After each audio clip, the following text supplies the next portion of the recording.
Assalamualaikum warahmatullahi wabarakatuh. Waalaikumsalam Waalaikumsalam warahmatullahi warahmatullahi wabarakatuh. wabarakatuh. Alhamdulillah, wassalatu wassalamu ala Rasulillah. Alhamdulillahilladzi anzalna Qur'ana fi qulubil mu'minin walladzi anzalna Qur'ana wa sakinata fi qulubil muslimin. Asyhadu an la ilaha illallah wa asyhadu anna Muhammadan abduhu wa rasuluh. Allahumma salli wa sallim wa barik ala nabiyyina Muhammadin wa ala alihi wa sahbihi ajmain. Amma ba'd. Bapak Ibu yang dirahmati Allah SWT, sahabat TMKI dimanapun berada, tentu malam hari ini adalah malam yang harus perlu kita banyak-banyak bersyukur atas limpahan nikmat karunia Allah Subhanahu wa taala, baik dalam keadaan yang baik maupun dalam kepahitan hidup. Salawat serta salam semoga senantiasa tercurah kehadirat Rasulullah SAW, berikut para keluarga, sahabat dan para pecinta risalah dan syariat beliau hingga akhir zaman. Mudah-mudahan kita yang hadir pada kesempatan malam hari ini bisa menjadi bagian dari golongan orang-orang yang mendapatkan syafaat beliau kelak di akhirat. Amin. Allahumma amin. Malam hari ini seperti biasa, yang luar biasa adalah saya ditemani oleh Ustaz Ruli Renata yang saat ini qadarullah masih berada di Mekah dan ini masih baru landing katanya. Sepertinya masih belum bisa optimal karena sambil urus imigrasi beliau. Apakah sudah bergabung Ustaz Ruli atau masih Sudah, Set. sibuk sama Ika? Oh, Alhamdulillah. Sudah, tapi saya sambil ngurus bagasi sama Oh, imigrasi bea J, cukai, Set. Jadi J, mohon J. maaf tidak bisa on cam. Siap, siap, siap, siap, Ustaz. Baik, Bapak Ibu yang dirahmati Allah SWT, malam hari ini kita akan bahas tentang bahasa cinta antara kata dan nada. Jadi yang kita akan bahas pada malam hari ini adalah bagaimana sebuah kisah cinta antara ayah dan eh, bunda, jadi orang tua laki-laki dan orang tua perempuan, itu menjadi bagian terpenting untuk urusan kehidupan kita. Mari kita mulai dari bahwa setiap kisah cinta itu dimulai dengan pribadi-pribadi yang menjadi sangat luar biasa. Saya sangat bahagia sekali kalau Bapak Ibu mungkin berkenan untuk mematikan mic-nya supaya jika direkam, kajian ini tidak akan terganggu oleh modul suara yang datang dari mikrofon yang masih terbuka. Eh, kita tahu bahwa bahasa cinta yang dimaksud bukanlah yang seperti terkenal dengan apa kata-kata meregasan, afirmasi, apa quality time, present, apa gifting, apa segala macam, apa acts of service, kemudian sentuhan fisik. Bukan hanya itu, tapi lebih kepada bagaimana cinta itu diterjemahkan dengan bahasa eh, tubuh. Dalam pengertian begini, eh, tidak perlu berkata-kata, tidak perlu apa namanya berpanjang kalam, akan tetapi ketika seseorang itu punya rasa cinta, maka yang terjadi adalah bagian yang kita sebut sebagai mana ini supaya tidak sumir, mana yang kemudian percintaannya berdasarkan ketaatan kepada Allah atau hanya sekedar melampiaskan eh, sexual appeal gitu ya. Jadi eh, saya ingin bercerita sedikit tentang bagaimana eh, pembentukan konsep dari mulai orang tua yang seperti apa, kemudian muncul anak yang seperti apa. Izinkan saya mengkisahkan seorang pemuda yang bernama Idris.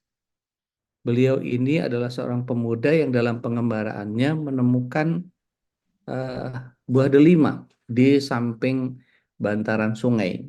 Kemudian karena kelaparan beliau makan dan kemudian beliau eh, makan sambil menikmati eh, manisnya buah delima ini. Setelah kira-kira habis setengah, apa yang terjadi? Maka setengah delima itu kemudian langsung dia sadari astagfirullahaladzim. Ini kan saya belum dapat ridho ikhlas dari sang empunya delima. Bagaimana mungkin saya bisa memakan ini sedangkan ini bukan hak yang ada pada saya. Maka kemudian dia cari asal delima ini dari mana. Karena ini datang dari samping sungai, berarti ini terhanyutkan oleh air sampai ke sini. Maka dia coba cari naik ke atas, kira-kira kurang lebih 3 hari 3 malam, dia temukan sebuah kebun delima. Maka kemudian dia cari ke kebun delima itu, dia cari siapa pemiliknya. Maka kemudian ketemu seorang pria tua, Assalamualaikum, Waalaikumsalam, apakah Anda pemilik kebun kurma, kebun delima ini? Bukan, saya hanya penjaga. Ada apa? Saya menemukan delima ini di perjalanan 3 hari 3 malam di dari sini. Jadi saya dari bawah. Apakah Anda pemilik buah delima eh, di kebun ini? Bukan, saya bukan pemiliknya. Silahkan bertemu dengan Syekh pemilik kebun kebun delima yang ada di atas. Kira-kira perjalanan ini sekitar 3 hari 3 malam dari sini. Maka naiklah beliau sampai 3 hari 3 malam naik ke atas dan kemudian menemukan sebuah rumah eh, yang cukup besar dan kemudian ada pavilion kecil di sampingnya. Maka kemudian dia menuju rumah besar itu dan kemudian mengucapkan salam.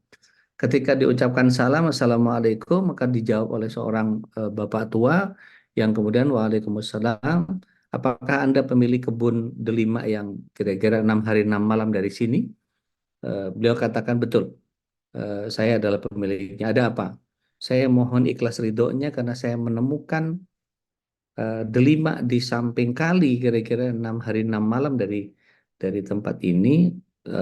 Saya kelaparan dan saya langsung memakannya karena kelaparan saya. Tapi saya lupa bahwa saya harus meminta ikhlas ridhonya dari sang pemilik kebun delima. Ternyata saya begitu menemui penjaga kebunnya, beliau mengarahkan saya kepada Anda. Apakah Anda bisa memberikan keridhaan dan keikhlasan terhadap setengah buah delima ini? Maka dalam hatinya si bapak ini luar biasa, ini pemuda punya integritas betul dia. Sampai-sampai kemudian dia mencari sesuatu yang sifatnya perjuangannya 6 hari 6 malam dia temui seseorang hanya untuk sebuah delima yang sebetulnya ya sah-sah saja, wong nemu, wong itu apa rontokan delima yang eh, apa sudah jauh dan kemudian eh, bukan bukan lagi miliknya eh, si pemilik kebun delima itu mestinya, tetapi pemuda ini menjadi sangat luar biasa di dalam pemahaman ketauhidannya. Maka kemudian si kakek ini, si ayah ini, kemudian seorang suami ini, beliau mengatakan tidak bisa sesederhana itu anakku. Engkau harus bekerja di sini, ya. Engkau harus bekerja di sini eh, selama setahun penuh tanpa digaji, tanpa diupah. Tapi kamu saya akan berikan makan. Dengan satu syarat, kamu tidak boleh ke rumah pavilion kecil itu. Maka kemudian dengan menghela napas, la haula wala quwata illa billah, kalau emang saya harus cari kehalalan daripada buah delima ini, maka bismillah, saya akan menjalankan eh, bekerja 1 tahun penuh tidak digaji.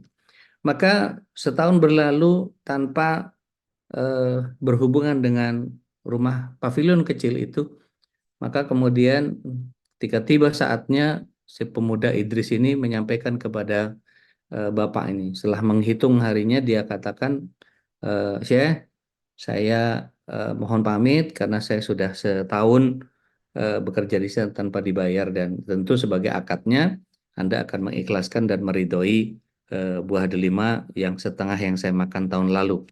Maka si Syekh ini sekaligus kemudian menyatakan karena kagum dengan integritas pemuda ini, maka kemudian dia cegah, nggak bisa begitu.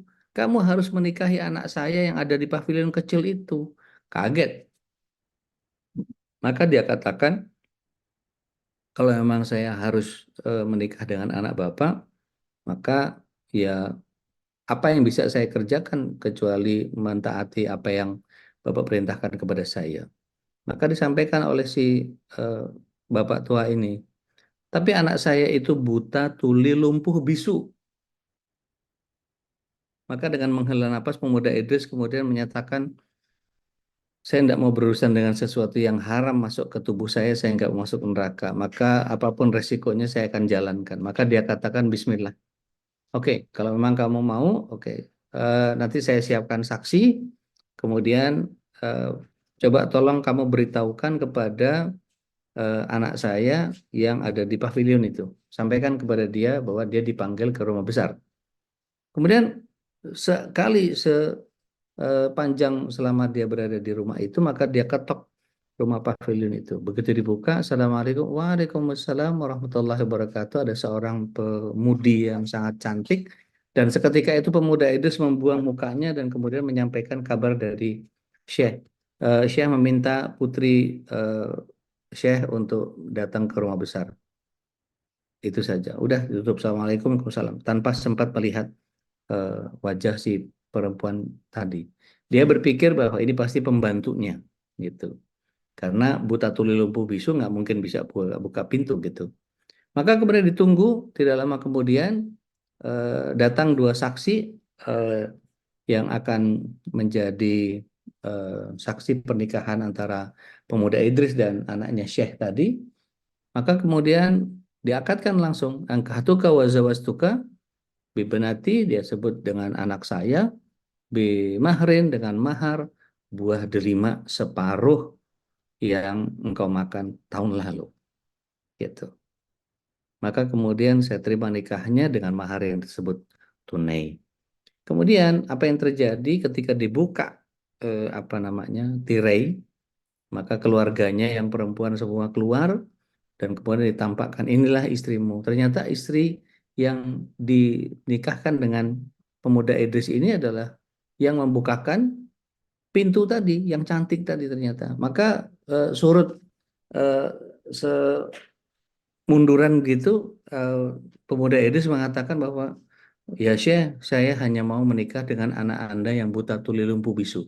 Jangan berikan ujian kepada saya yang saya tidak kuat untuk menerimanya. Jadi jangan uji saya. Saya pikir cukup setahun saya bekerja di sini, saya harus menikah dengan anak Anda yang buta tuli lumpuh bisu, maka saya terima. Jangan diberikan ujian yang lebih dari itu. Saya sepertinya tidak sekuat itu iman saya. Maka sambil tertawa syekhnya, anakku, saya makin kagum kepadamu dan inilah anak saya yang dia buta tuli lumpuh bisu. Buta matanya karena tidak pernah lepas matanya dari Al-Quran. Ya. Tuli telinganya karena tidak pernah mendengarkan sesuatu yang bersifat maksiat. Ya. Dia eh, lumpuh karena telah kakinya tidak pernah melangkahkan ke tempat-tempat maksiat, hanya dari mihrab dan sesuai kebutuhannya di rumah pavilion kecil itu saja. Dia dipingit, gitu. Dan dia bisu tidak pernah menyuarakan kecuali Al-Quran yang dia bacakan dan dia hafalkan. Masya Allah. Buta tuli lumpuh bisu itu ternyata dari kemaksiatan. Apa yang terjadi? Mereka menikah dan Alhamdulillah setelah hamil muncullah seorang anak kecil yang soleh yang ketika umur 7 tahun sudah hafal Al-Quran. Dan umur 9 tahun sudah jadi mufti di kalangan para ulama ketika itu. Dan ini terjadi di Palestina. Ya. Siapa anaknya Idris ini? Maka dia disebut sebagai Muhammad bin Idris. Siapakah beliau? Kita kenal beliau sebagai Imam Syafi'i. Rahimahullahu ta'ala. Masya Allah. Kalau anaknya bisa begitu, asalnya dari ibu dan bapaknya yang begitu, gitu ya. Jadi apel itu tidak pernah jatuh dari jauh dari pohonnya. Mari kita lihat surat yang 16 ayat yang ke-78. Oke. Ada yang berkenan baca terjemahnya, monggo silahkan. Bismillah.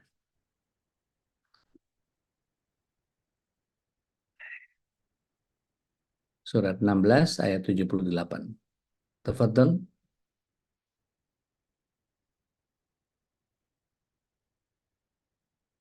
Ada yang udah ketemu?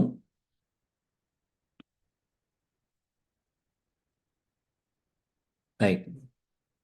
Sudah udah sebentar. Tafadhali. Anahal ya udah. Betul.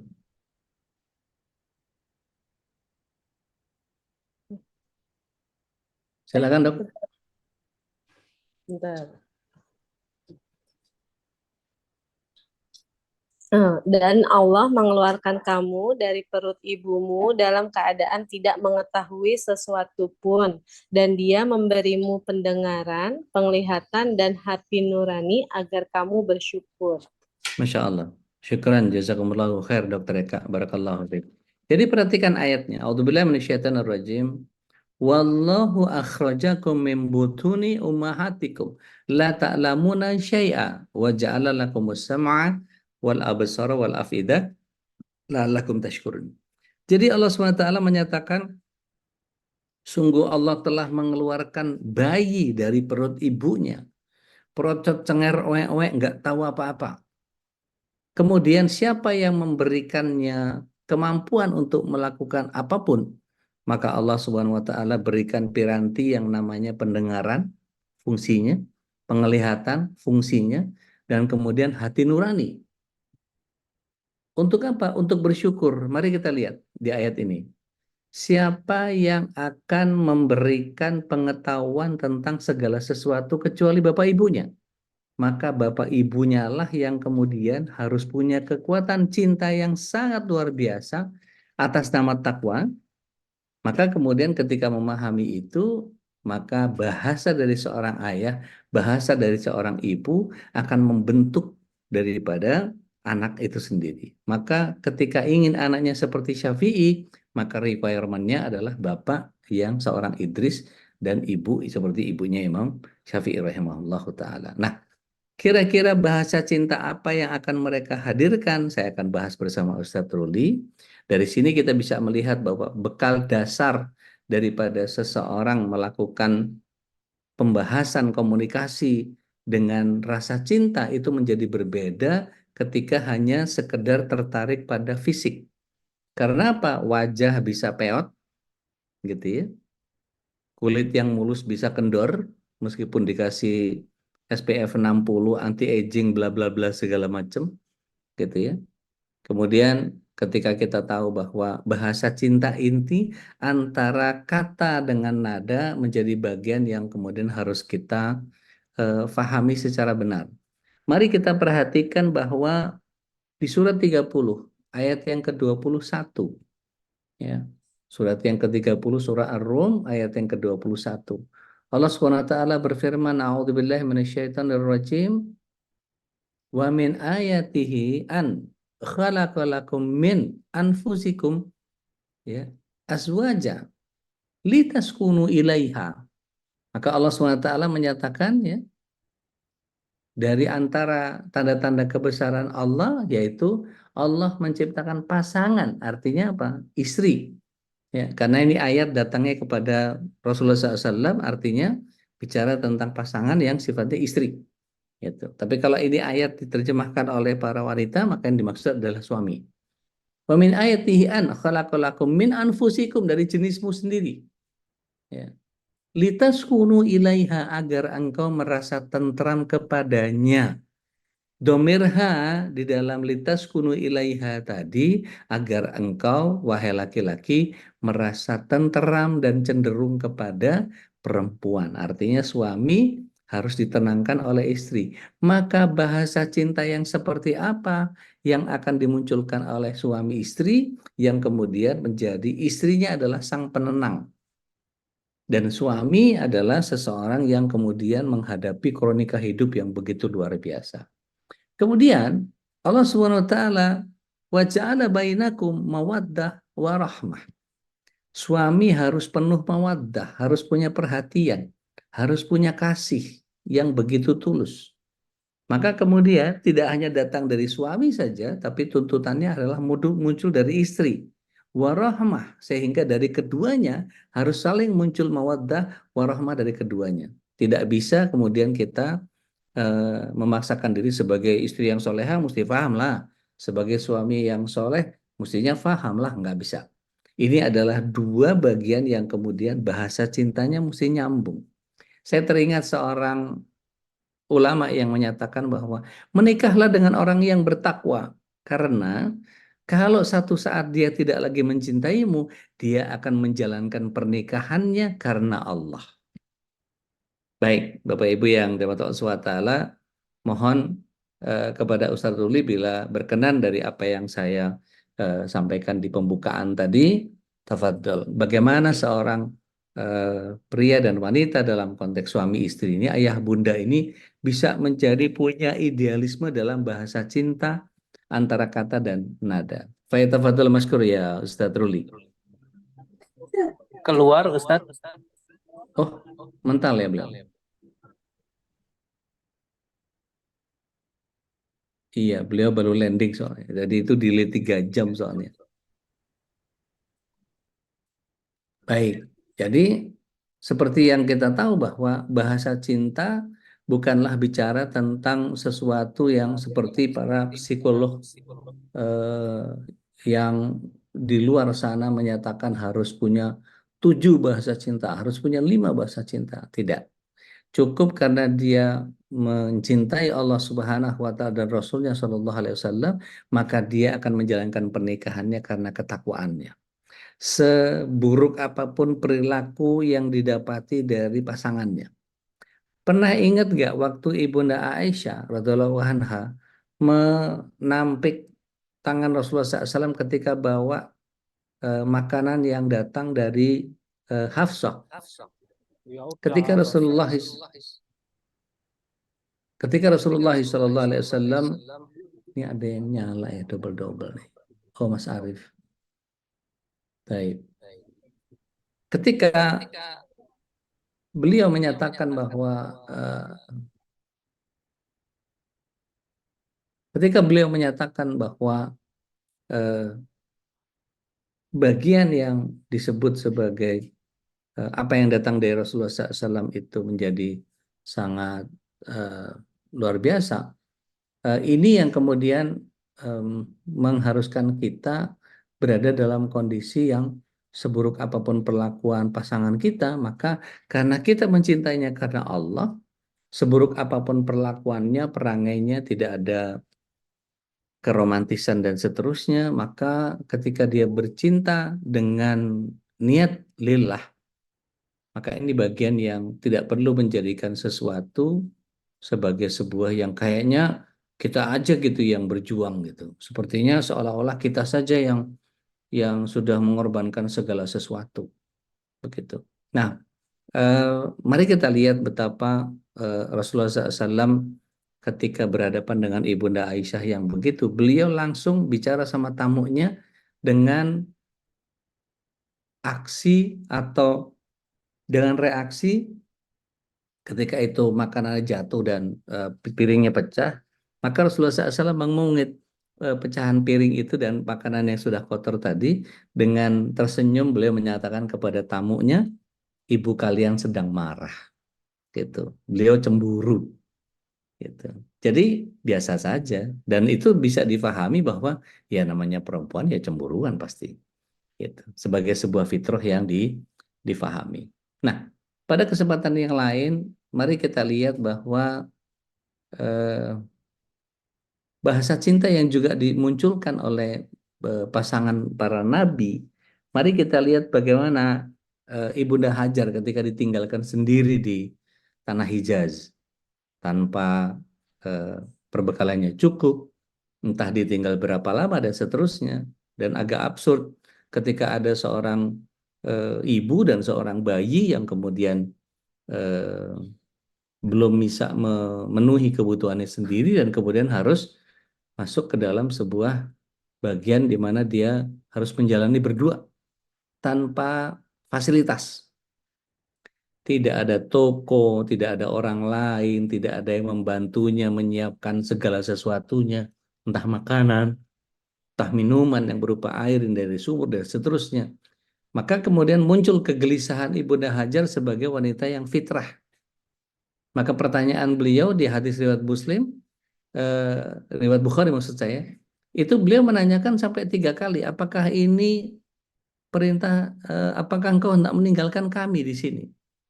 Maka ayahanda Ibrahim tidak berani menjawabnya karena banyak hal, ya, faktor yang kemudian seandainya bukan karena perintah Allah dia tidak akan pernah kerjakan itu. Begitu juga yang kedua kali ketika ditanya, apakah engkau hendak meninggalkan kami? Maka ketika Rasulullah Ibrahim alaihissalam adalah sosok yang kemudian kalau kita lihat di dalam surat yang kedua, ayat yang ke-83, kalau saya nggak clear, tolong dikoreksi. Ketika Allah Subhanahu wa taala memerintahkan kepada Nabiullah Ibrahim aslim, ya, maka kemudian Nabi Ibrahim menyatakan aslamtu lirabbil alamin. Maka berislamlah, maka saya akan berislam kepada Allah Subhanahu wa taala. Saya akan tunduk. Maka di pertanyaan yang ketiga, ketika Ibunda Hajar menanyakan kepada Rasulullah Ibrahim alaihissalam, apakah ini perintah Tuhanmu? Nah, ini kesadaran yang penuh ketika suami sedang dihadapkan pada masalah yang ini berhadapan sama Allah. Suaminya adalah seorang Khalilullah, kekasihnya Allah. Pasti dia lakukan segala sesuatu itu atas dasar eh, Allah SWT punya kemauan. Gitu. Maka ini yang kemudian membuat kita eh, melihat bahwa ternyata seorang istri yang bertauhid itu menjadi kekuatan yang sangat luar biasa. Tapi apakah kemudian seorang ayah yang tidak bertanggung jawab meninggalkan keluarganya begitu saja? Tidak. Atas ridhonya istri, dia katakan ketika dijawab, betul, kalau bukan karena Allah, aku tidak akan meninggalkanmu, bahasanya begitu. Iya betul, ini adalah perintah Allah. Maka kemudian Ibunda Hajar dengan jawaban yang sangat luar biasa. Kalau memang ini adalah perintah Allah, tinggalkan. Pasti Robmu tidak akan menyia-nyiakan aku. Keyakinan tauhid yang sebetulnya sudah muncul dari Ibunda apa namanya, dari Ibunda Hajar ketika itu, maka ini bagian yang kemudian setiap kita diminta oleh Allah Subhanahu wa taala untuk masuk ke dalam sebuah pemahaman yang benar. Mari kita lihat Rasulullah Ibrahim alaihissalam begitu meninggalkan keluarganya, maka di balik bukit setelah mereka luput dari pandangan, yang terjadi adalah Rasulullah Ibrahim alaihissalam kemudian berdoa, memohon kepada Allah SWT. Ya Allah, karuniakan kepada mereka adalah buah-buahan. Ya Allah, jaga mereka. Gitu. Dan seterusnya. Permintaannya banyak Rasulullah SAW Ibrahim ketika itu. Maka yang terjadi adalah bagaimana bahasa cinta dari seorang ayah yang melibatkan Allah sejak awal. Gitu. Maka kemudian Allah SWT juga akan memberikan anak yang juga menjadi sangat luar biasa untuk mengikuti beliau. Alaihissalatu wassalam. Nah, disinilah kemudian menjadi penting untuk kita memasukkan kondisi-kondisi di mana ketika seseorang itu betul-betul punya bahasa cinta, yang bahasa cintanya bukan antara suami dan istri, tetapi nanti akan berubah menjadi suami dan anak, atau ayah dan anak. Bisa menjadi bahasa cinta yang muncul antara ibu dan anak. Gitu. Nah, yang terpenting adalah bagaimana meletakkan Allah Subhanahu wa taala ada di bagian yang kemudian setiap kita harus betul memahami bahwa Allah Subhanahu wa taala lah yang akan memudahkan kita untuk menyampaikan apa yang ada dalam diri ini. Bapak Ibu yang dirahmati Allah Subhanahu wa taala. Kenapa pada waktu bahasa cintanya begitu lekat, begitu dekat di awal-awal mungkin baru kenal, baru akrab, baru dekat. Pernah nggak Bapak Ibu tidak perlu berpanjang kalam, tidak perlu ngomong, tidak perlu apa, padahal sudah jadi suami istri, itu cuma sekedar pegangan tangan saja sudah menenangkan. Nggak perlu berkata-kata, aku sayang sama kamu dek, aku cinta sama kamu dek, nggak perlu. Tapi dengan apa yang dilakukan sama seorang suami gitu ya, apa yang dilakukan oleh seorang istri itu menjadi bahasa yang kemudian setiap kita menjadi harus memahami bahwa oh ternyata apa yang dia lakukan itu bentuknya memang tidak sesuai dengan seperti apa yang kita harapkan.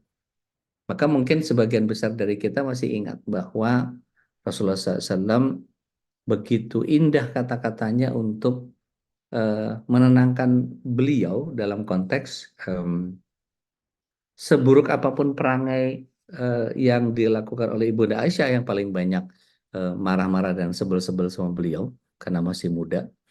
Ini yang kemudian menjadi eh, contoh kemudian untuk para suami untuk tidak meladeni kemarahan istri yang seperti itu. Gitu. Nah, begitu pula ketika kita tahu bahwa apa yang Allah Subhanahu wa taala hadirkan pada seorang istri itu juga bagian yang kemudian seharusnya seorang istri juga memunculkan cintanya bukan karena berharap pada manusia, tapi lebih kepada berharap kepada rahmat Allah Subhanahu wa taala. Nah, ini yang kemudian kalau kita lihat ada sebuah fragmen kecil, ini sebetulnya cerita anekdot, tetapi menjadi penting untuk kita memahaminya secara utuh. Jadi ada seorang istri yang hobinya nonton waktu itu zaman telenovela, ya, Maria Mercedes, Marimar apa segala macam dan seterusnya. Zaman dulu banget di tahun 90-an lah ya. Kemudian eh, si istri ini karena nonton telenovela yang dari orang-orang Latin yang punya kebiasaan memberi bunga, makan malam bersama dan seterusnya dan seterusnya. Mereka ngumbar kata-kata I love you, ngumbar kata-kata I miss you dan seterusnya. Itu menjadi bagian yang kemudian diinginkan oleh si ibu ini. Ternyata apa yang terjadi? Suaminya bukan orang yang romantis seperti yang dia bayangkan. Jadi cerita ini adalah seorang, ini ilustrasi saja ya. Jadi seorang istri dari Imogiri, ya, dari Jogja. Kemudian suaminya dari Sumatera Utara, dari Medan. Jadi yang satu lembut yang gak karu-karuan, yang satu kasarnya prototipenya seperti itu. Maka apa yang terjadi? Istrinya tiba-tiba SMS ke suaminya. Yang bunyinya waktu itu masih tit tit tit tit tit tit tit gitu ya. Maka apa yang terjadi ketika itu diterima? Ternyata istrinya ada di ruang tamu nonton TV, suaminya ada di kamar tidur. Yang jaraknya cuma tinggal berapa langkah saja gitu. Nggak ada 7 langkah udah nyampe gitu. Isinya apa? Istrinya kirim pesan kepada suaminya. Bang, sekali saja dalam seumur hidup, setidaknya abang bilang sayang sama aku, bilang cinta sama aku. Begitu dibaca sama suaminya, ah, apa pula ini? Dek, sini kau. Panggillah si istri itu. Kemudian dibilang, begitu datang dia, dek sini kau, gitu ya. Kemudian eh, dia eh, bilang sama istrinya, sini kau, duduk sini kau. Begitu duduk langsung ditarik pundaknya tuh, gitu. Eh, iya bang, jadi nungguin ancang-ancang suaminya mau bilang cinta sama sayang sama dia. Maka kemudian suaminya bilang, karena suaminya juga disiplinnya di kedinasan di Angkatan Darat, di ABRI gitu ya. Eh, maka kemudian dia bilang sama istrinya, aku ini sayang sama kau, aku ini cinta sama kau. Ada pertanyaan. Jadi orang yang kalau nggak punya romantisme, nggak usah dipaksa. Jadi jangan kemudian kita mengharap bahwa, oh, anak kita ini sudah 5, dek. Apalagi, apa pula kau kau bilang aku nggak sayang, nggak cinta sama kau. Anak sudah 5, mau apa pula kau? Kata si suaminya ini. Jadi kadang-kadang bahasa cinta yang kemudian dihadirkan oleh sang suami, kemudian sangat boleh jadi menjadi bagian yang kemudian kita idam-idamkan, kita ingin-inginkan. Tetapi jangan pernah kemudian masuk ke dalam sebuah pemahaman yang sifatnya teknis.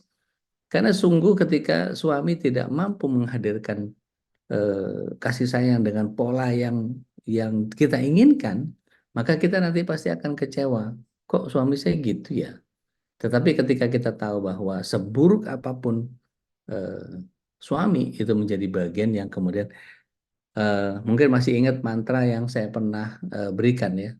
Jadi mantra yang saya berikan itu adalah meskipun eh, apa kalaulah ini jalan ke surga, saya ikhlas gitu. Atau dengan bahasa lain, dengan semua kekuranganmu engkau sempurna untukku. Itu bagian yang kemudian bukan hanya pengantar pelega hati, tetapi kita punya kemampuan yang kemudian setidaknya kita tahu bahwa bahasa cinta yang kita tumbuhkan itu seperti itu. Nah, malam ini sebetulnya saya kepengen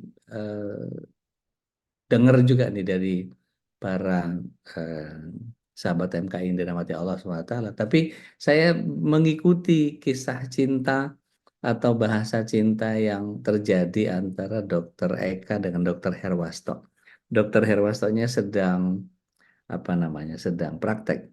Tapi Dokter Eka-nya malam hari ini tadi sudah membacakan kita ayat yang awal surat 16 ayat 78. Kira-kira kalau saya undang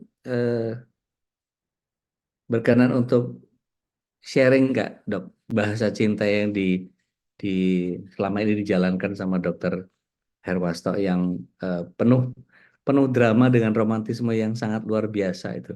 Mungkin nggak usah terlalu teknis, mungkin sekedar sharing saja apa yang terjadi ketika itu. Kalau berkenan loh dok, monggo dok. Dokter Eka. Assalamualaikum warahmatullahi Assalamualaikum wabarakatuh. wabarakatuh. Baik. Iya, udah ini ada-ada aja. Eh, aduh, kalau cerita tentang sendiri bingung.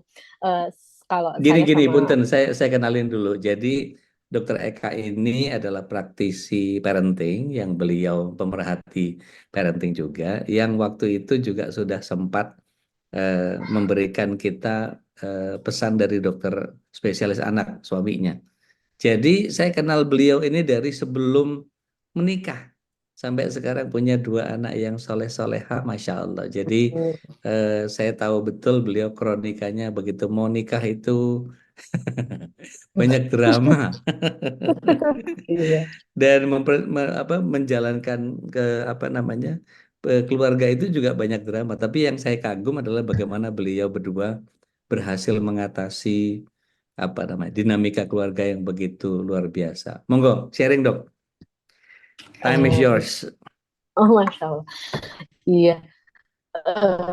Sebenarnya sih nggak ada yang terlalu istimewa banget ya udah kalau saya sama Mas Wasto. Kalau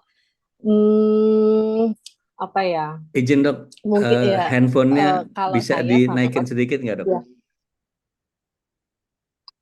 ya, ya, oke. Nah, ya. Nah, jadi kalau saya sama Mas Wasto tuh prinsipnya segala sesuatu dijalanin gitu deh. Jadi misalnya ada masalah, oh ya udah saya berpikirnya udah kita hadapi aja daripada kita hindari, kita tunda-tunda. Jadi kalau saya tipikal istri yang ngomongnya jelas gitu di depan. Aku mau ini, masalahnya ini, aku nggak suka ini dan begini aku butuh solusinya ini gitu. Ketimbang misalnya apa ya mengungkapin perasaan boleh gitu, sebel, aku nggak suka, kecewa atau nah tapi arahnya kemana. Nah, dan disitulah akhirnya suami tuh lebih kayak oh iya, maunya begini. Jadi kalau buat kami itu misalnya gini udah, kalau kayak tadi istri Jawa, suami suku lain gitu yang keras. Nah, kalau kami tuh mindsetnya tuh semua bisa aja berubah. Jadi Ya, maksudnya gini, si suami yang tadinya kaku atau nggak romantis ini bisa kok mencoba untuk misalnya lebih berkata-kata lembut gitu. Mungkin kalau ya, romantis banget malah jadi agak geli aneh. gitu ya.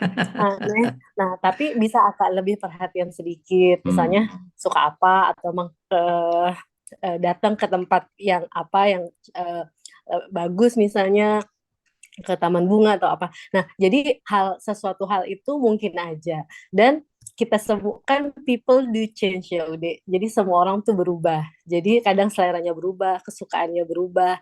Nah, mungkin pola pola komunikasi atau apa ya hal-hal yang bisa dinikmati bersama itu bisa berubah. Jadi kalau kami nggak apa-apa coba aja, ayo coba misalnya mau melakukan ini, mau ke taman atau suami suka ngopi, kita pada suatu waktu nyoba ke kafe-kafe yang mungkin bagus, rekomendasi kopinya dan tempatnya, ambience-nya oke gitu. Nah, jadi sangat tidak menutup kemungkinan untuk hal-hal yang baru untuk Ya, dinikmati bersama. Jadi itu sama kalau kami itu suka evaluasi. Jadi misalnya apa sih yang sebenarnya yang jadi kalau kayak momen akhir tahun atau lebaran atau libur sebenarnya ya. pengennya apa, kurangnya di mana atau sukanya apa, dan itu semua hal gitu. Jadi nah sama yang paling penting buat kami, kalau kami prinsipnya itu jawaban kami ke saudara, ke teman, ke orang tua sekalipun itu kami harus jawabannya sama. Jadi Hmm, misalnya saya menghadapi disepakati ya. pacar saya, iya. Jadi apapun yang kami putuskan nanti keluar rumah kami itu jawabannya sama. Misalnya ada saudara yang mau minjem uang atau ada teman yang mau pinjam alat atau ada sekolah misalnya minta suami jadi pembicara atau uh, murid, orang tua murid minta saya ngajar lebih banyak. Nah, itu semua suaranya sama. Jadi hasil keputusan kami, maka itulah yang keluar. Jadi kadang kan ini saya nggak apa ya, cuma belajar dari beberapa case kerabat dekat, terus sama orang tua murid ya yang paling saya bisa lihat jelas.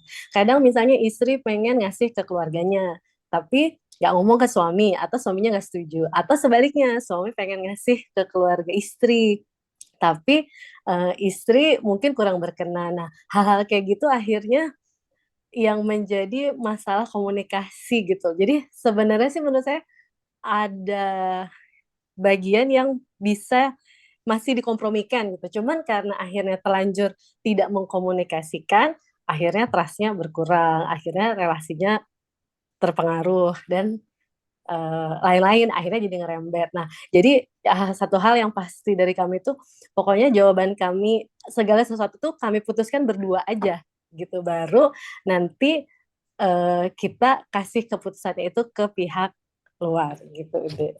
Masya Allah, luar Dan biasa. menurut saya itu yang membuat kami akhirnya jadi lebih bisa survive. Maksudnya jadi nggak bingung gitu ya. Itu kan sesuatu keputusan yang sudah kami putuskan bersama. Jadi kami juga akhirnya Hmm, ya apapun dengan konsekuensi reaksi apapun gitu. Bahkan dari keluarga terdekat. baik. Eh, Mohon maaf nih dok, kalau boleh ngulang sedikit, kenapa waktu itu kok sampai waktu mau nikah itu sampai ketemu seorang Dodi Aljambari itu kenapa gitu? Oh, itu jalan dari Allah aja kayaknya udah. Tayyib. Biar memulai pernikahannya dengan baik kan nanyanya Ah, sama yang Masya Allah, berilmu ya. Masya Allah, Masya Allah. Tayyib, Alhamdulillah.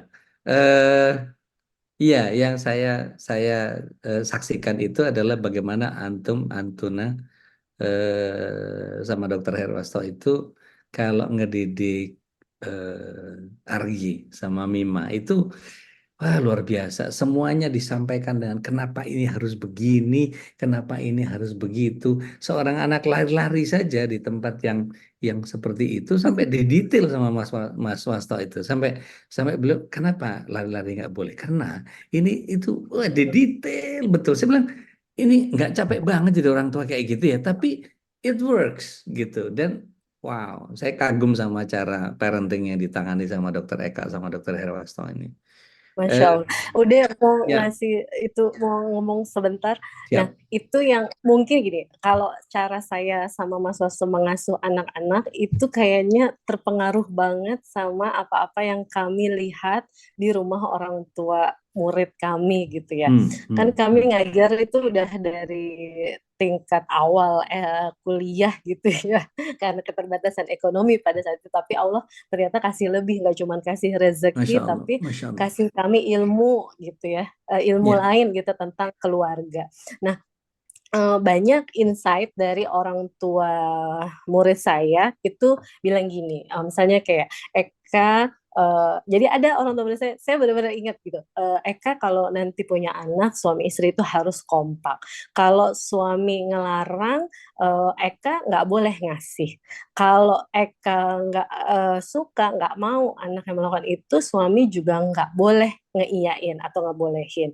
Nah, dari situ saya belajar dengan tipikal orang tua yang seperti itu, punya role seperti itu, saya menangani anaknya, muridnya, murid saya perilakunya seperti apa. Nanti ada di rumah lain lagi yang ternyata kayak tadi berkebalikan, orang tua ayahnya ngelarang misalnya pakai rok mini, tapi ibunya ngebolehin. Kasihan, masa dia doang pakainya tertutup. Akhirnya anaknya ngumpet-ngumpet tuh kalau Ya. pergi pamit sama papahnya pakai celana panjang, tapi dibawain rok mini gitu.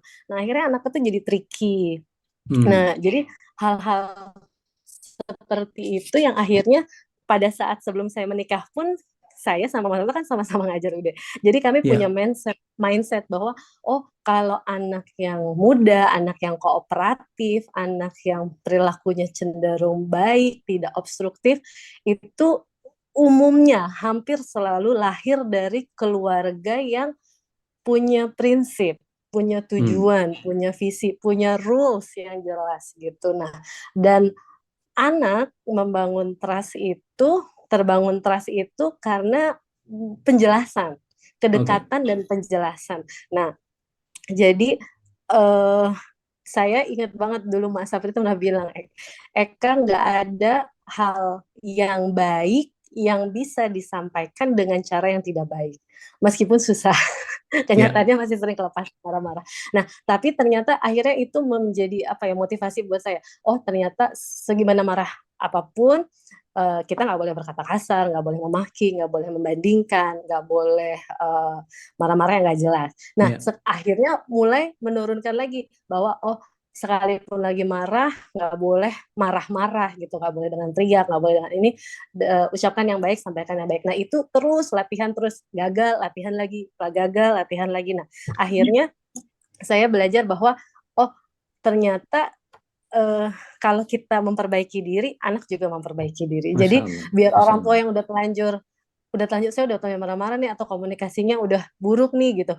Tapi ternyata bisa, insya Allah bisa. Nah, itu yang akhirnya coba kami tularkan. Kami nggak berani Hmm. ngajarin karena kami juga masih jauh dari baik gitu ya. Nah, jadi yang kami tularkan ke orang tua pasien. Nah, Mas Wasa sering cerita, ini pasien ini datang tuh udah riuh banget, udah anaknya rewel, mau divaksin aja bujukinnya tuh 1 jam lari sana lari sini berontak jawab sana aja. Nah, tapi akhirnya kita mulai selidiki dengan orang tuanya.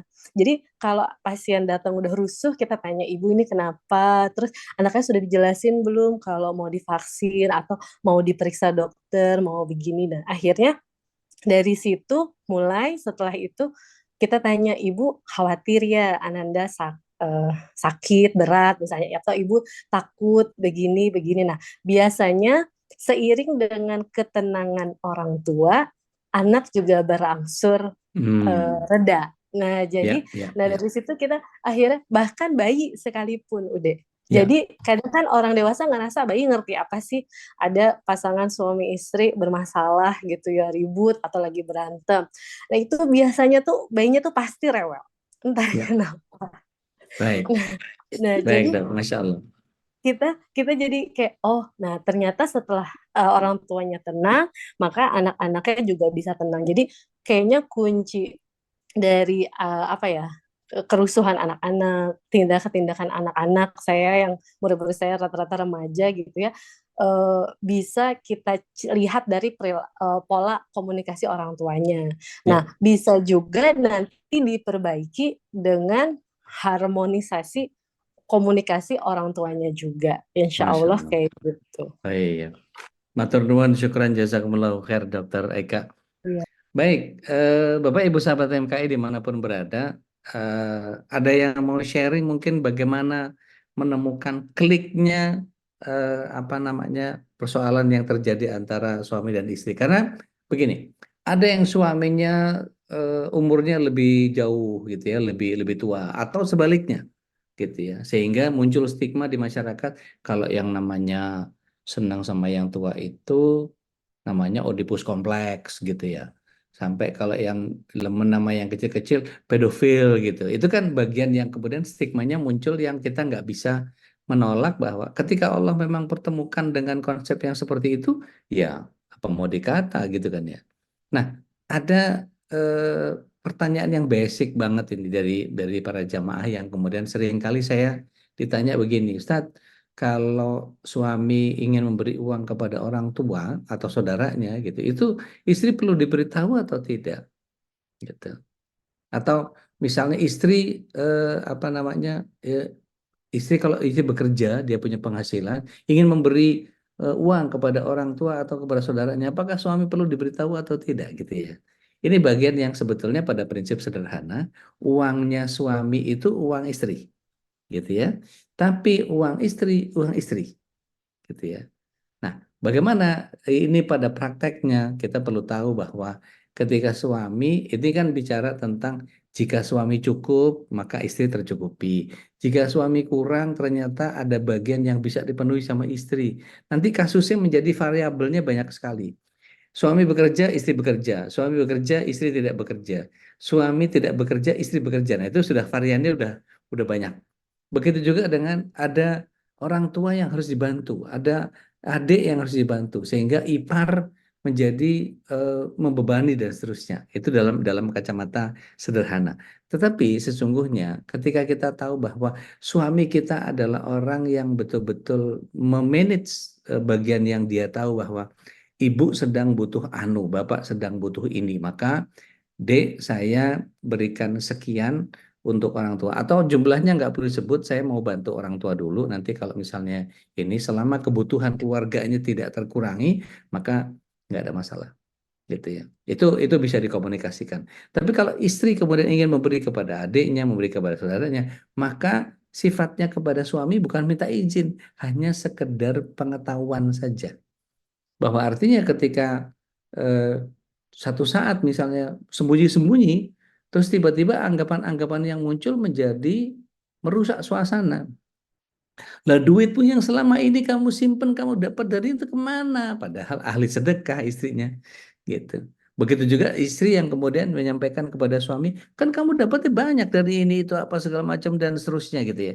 Tapi kemudian lupa bahwa suaminya juga ahli sodakoh gitu, banyak bantu orang gitu. Sehingga kadang-kadang kalau mau dihitung-hitung ngebaginya gitu ya, kadang-kadang suami asal cukup buat istri, udah sisanya disedekahin. Ada yang begitu. Itu menjadi bagian yang juga sangat sangat luar biasa. Wallahu a'lam bishawab.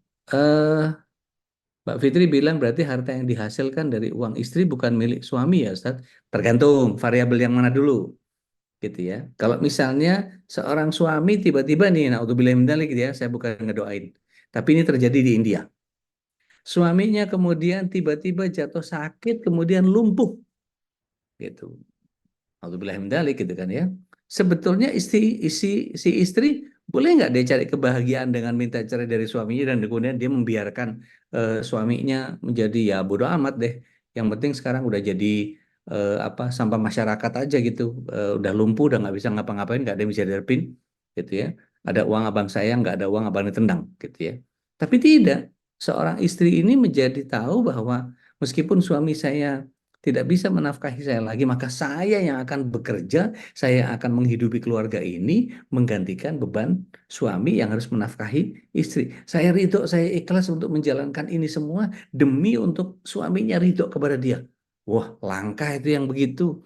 Tapi itulah sebetulnya tujuan daripada berkeluarga. Maka kembali, ya, ketika istrinya kepengen bantu suami, maka tidak ada salahnya kemudian istri memberikan hadiah kepada suami meskipun bukan haknya gitu ya dalam kondisi seperti itu. Tapi kalau kemudian eh, istrinya lupa bahwa apa namanya istrinya lupa bahwa ya ini kan saya bekerja duit saya gitu. Bahkan kadang-kadang naudzubillah min dzalik, cuma naudzubillah begitu penghasilan lebih tinggi dari suami, kemudian suaminya lebih rendah penghasilannya, kemudian menjadi sombong, jumawa, angkuh gitu. Kemudian menjadi bagian yang merendahkan suaminya karena tidak mampu lagi menafkahi. Padahal izin untuk bisa bekerja itu datang dari suami. Gitu. Jadi lebih lebih masuk ketika prosesnya adalah bagaimana suaminya, gitu. Bagaimana keadaan keluarganya dan seterusnya. Karena tidak bisa, kalau kata orang Jawa itu, kawin nih orang ming lanang bojo gitu, atau suami istri saja gitu. Jadi, tapi ketika menikah itu menikahkan seluruh keluarga besar dengan bahasanya itu ya, saya terima hutangnya, saya terima iparnya, saya terima mertuanya, saya terima sepupunya yang ngutang nggak bayar-bayar, saya terima. Jadi saya terima itu bukan hanya saya terima nikahnya untuk kebahagiaan, tapi saya terima semua yang ada pada istri dengan seluruh bebannya. Saya akan ikut bertanggung jawab untuk itu. Maka tetaplah bergantung kepada Allah untuk semua persoalan. Tapi kalau mau hitung-hitungan hitam putih gitu ya, hartanya istri, harta suami bukan milik suami, maka suami nggak pantas untuk mendapatkan, nggak bisa begitu juga, gitu ya, gitu Bu Fitri ya. Baik, Mbak Din, silakan Mbak Din. Assalamualaikum Ude. Waalaikumsalam warahmatullahi wabarakatuh. Waalaikumsalam. Silakan Mbak Dina, ke mute ini. Silakan. Sorry. Menanggapi yang tadi disampaikan Ude sama Mbak Eka sih, menarik sih kalau namanya kehidupan rumah tangga gitu ya. Ya. Karena sekarang udah different condition gitu ya, setelah dedinya anak-anak pass away gitu kan. Memang sih gitu, segala sesuatu itu kalau saya pribadi ya, semuanya itu berawal dari building trust, building rapport dengan suami kita gitu kan. Dan itu kan yang akan tercermin dengan ke anak-anak kita nantinya Ya. gitu. Dan alhamdulillah sih sampai hari ini even ayahnya anak-anak sudah 3 tahun tidak membersamai kami gitu ya, udah di Barja insya Allah udah tenang gitu, tapi anak-anak masih tidak selalu masih ada memori indah gitu, maksudnya alhamdulillah kami dulu selalu menanamkan yang tadi disampaikan Mbak Eka, disampaikan Ude juga gitu, hal-hal yang kadang yang memang harus mememorize mereka gitu dengan baik gitu. Kadang kita menunjukkan apa yang anak-anak kita gitu kan mengikuti apa yang kita lakukan. Jadi kadang mereka ada duplikasi lah secara nggak langsung. Ya.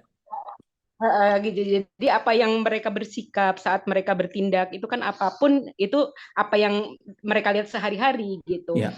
Terus itu yang pertama, yang kedua yang terkait tadi apa namanya soal keuangan keluarga ya gitu. Ya. Saya dulu kebetulan juga ngantor gitu, setelah ayahnya pas saya off gitu, saya pengen fokus ke anak-anak, membersamai mereka karena memang saya ada ketakutan tanda kutip gitu, takut mereka ada yang tertinggal, ada sisi perkembangan saat ayahnya nggak ada, itu saya ada rasa takut ada fase mereka takut nanti di dewasanya inner child atau apa lagi gitu. Jadi saya lebih memilih untuk membersamai mereka dulu sampai mereka siap, one day mungkin saya berkarir lagi gitu. Ya. Nah, kalau terkait Rizky ya, kalau kita ngomong balik ke Rizky itu, alhamdulillah sampai hari ini saya masih percaya dengan Allah. Ibaratnya hewan melata pun masih dinafkahi Masya Allah. kasarnya gitu. Itu yang pertama. Dan yang kedua, cara yang tadi disampaikan terkait apa ya, kayak suami sebaiknya ngasih tahu nggak sih kalau misalkan mau ngasih apa. Alhamdulillah sih saya pribadi sih saya selalu menanamkan dulu waktu masih ada suami gitu, saya selalu bilang lah itu kan uang kamu mau ngasih ibu kamu juga terus yang penting kan jatah ke kita nggak kurang kasarnya kayak gitu. Jadi insya Allah sih karena memang kan salah satu kewajiban laki-laki kan masih terkait ya ke orang tuanya gitu ibaratnya. Kecuali kalau kita gitu ibaratnya, kalau perempuan kan ibaratnya memang udah kewajiban suami yang ngurus kita kasarnya. Iya. Kalau laki-laki kan kalau nggak salah gitu ya udah ya masih ada nafkah untuk keluarga suami lah itu. Betul. Itu kenapa dalam Islam suami atau laki-laki warisnya dapat 2. Betul, ya itu terkait hak mewaris. Saya tadi mau mengkaitkan itu juga gitu. Jadi alhamdulillah sih sampai ayahnya waktu pas away pun juga saya karena memang masih ada harta peninggalan suami juga saya langsung selesaikan hal tersebut gitu. Masya Allah. Baik. Tanggungan akhirat ditanyain sama Allah Masya lagi. Allah, Masya Allah. Baik. Terkait kalau kaitannya sama sedekah sih benar sih, saya selalu ingat pesan suami gitu. Beliau selalu bilang gitu, kalau punya uang itu udah nggak usah banyak-banyak nabung, bun ngapain gitu, ditabung terus gitu. Kalau kita memanfaatkan untuk kebaikan dalam artian untuk orang lain, untuk orang ya khairun nas anfa'um linnas lah gitu Ya, seperti itu. setuju. Ya, kita memanfaatkan sekecil apapun gitu kan untuk hal yang ada di sekitar kita, entah itu kita neraktir ponakan kita, entah itu cuman kita membuat senang orang lain lah, siapapun itu orang yang terdekat kita ataupun orang mungkin yang even kita nggak kenal gitu. Insya Allah kok gitu. Maksudnya saya sih alhamdulillah sampai hari ini saya mungkin dikasih kemudahan Allah itu mungkin yang Alhamdulillah.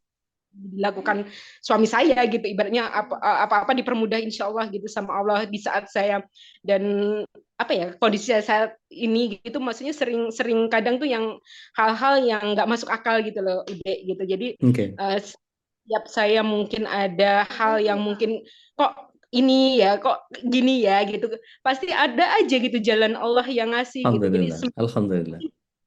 Jadi semenjak saya sih sharing aja ya, mungkin Ya, ada yang parent gitu ya, selalu yakin aja gitu pertolongan Allah itu dekat kok gitu, selagi baik. kita mendekatkan diri kepada Allah ya alhamdulillah udah gitu. Maksudnya dengan nggak adanya suami itu banyak hikmah, mungkin kalau saya pribadi makin banyak waktu untuk beribadah ya, maksudnya dalam artian saya lebih biasanya dulu harus nyiapin ini itu maksudnya kalau Ya, suami kan kebetulan kalau buat suami ya, PR-nya banyak. lebih senang masakan saya gitu kasarnya gitu. Saya Masya sekarang Allah. anak gitu kan. Jadi saya lebih banyak waktu sekarang ya jadi kayak ikut kajian MKI gitu. Kalau dulu mah boro-boro gitu jam segini saya harus sudah masih ngurusin. Kalau saat ini kan masih lebih banyak me time-nya lah gitu. Ya, Jadinya lebih lebih leluasa. Jadi ya di balik itu semua kan apa ya didikan beliau gitu kan ya, insya Allah jadi jariah beliau lah nantinya di ya, akhirat gitu. Yang menguatkan kami juga gitu. Masya Even Allah. anak-anak alhamdulillah gitu, maksudnya walaupun memang sudah nggak membersih 3 tahun tapi seolah masih ada gitu insya Allah Masya gitu. Allah. Jadi Masya Allah. Baik. kalau mungkin sekangen-kangennya ya mereka gitu ya, kadang ngelihat teman-teman abinya, teman-teman ayahnya gitu, maksudnya dilihat gitu karena kebetulan teman-teman ayahnya itu ya anak-anak sekarang jadi kayak manggil, yang ada yang anaknya manggil abi ya manggil abi, anaknya manggil papi ya manggil papi Masya seperti Allah. itu. Jadi Masya Allah. Masya Allah. Luar biasa. dikasih pesan, kebetulan Betul. ada Ustadz di Bandung, Ustadz Ihsan Jundullah tuh, Hmm. beliau tuh saya memang ayahnya Pak Suwe kan beliau mendampingi saya gitu, beliau sampaikan ke saya gitu selalu cari support system Mbak Din yang memang mendorong kita untuk udahlah nggak usah ngurusin duniawi katanya Ya, gitu. ya, ya.